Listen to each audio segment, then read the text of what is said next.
Welcome from the beat, everyone. I'm Troy Thompson. I'm joined today by David Johnson and Richard Duggan of Community Counselling Services. And today we'll be talking all about Crisis Stabilisation Unit Services, or CSU. Welcome to the show, both of you. Nice to see you.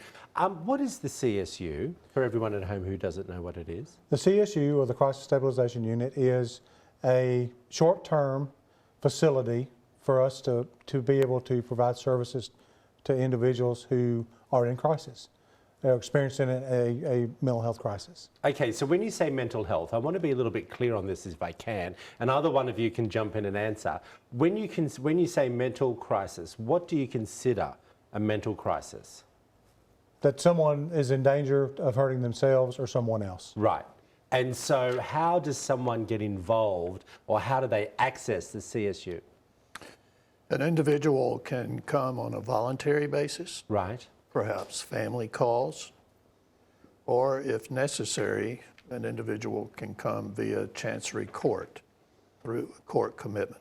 Okay, so how does someone enter it though voluntarily? Because that's an important part, because if you have acknowledged that maybe you do have an issue and you want to voluntarily submit to CSU. They would call the CSU and speak to David or one of his clinical folks over there, and set up a time for them to come in, or talk to a family member about bringing them over there, and then we'll do an assessment when they come.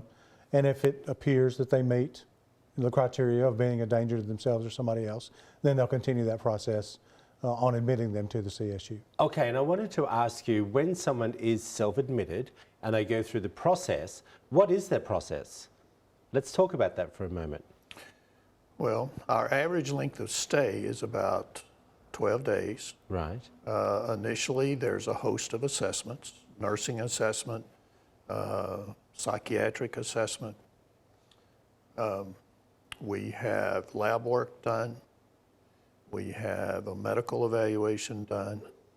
And then that person is ready for their stay for group and individual therapy, and other services such as recreational and psychoeducational services. So is this in-house? Do they stay there? Yes. For the full 12 days if need be? Yes. What happens if it's a little bit more of an issue and they need something after the 12 days?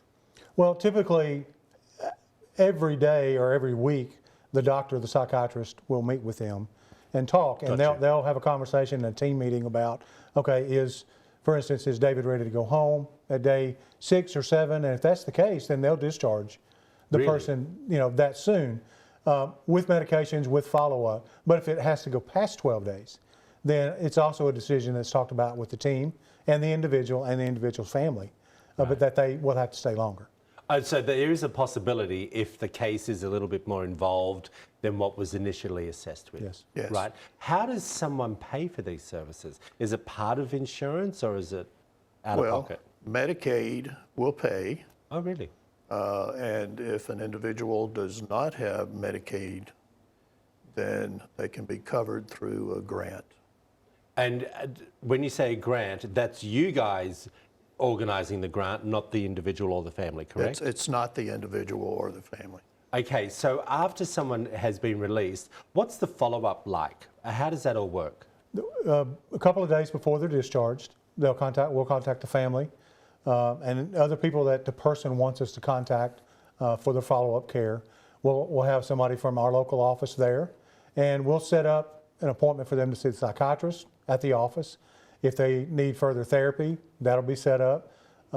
If they need case management services, then they'll set that up as well. So there's quite a bit of aftercare if need be. You're not just, you've done your 12 days, see you later. Right. That's the important thing. That's what I was trying to get to. Thank you so much. We really appreciate both of you. If you want to find out more information, there it all is up on the screen for you. I've been chatting away with David Johnson and Richard Duggan. Back after this short break.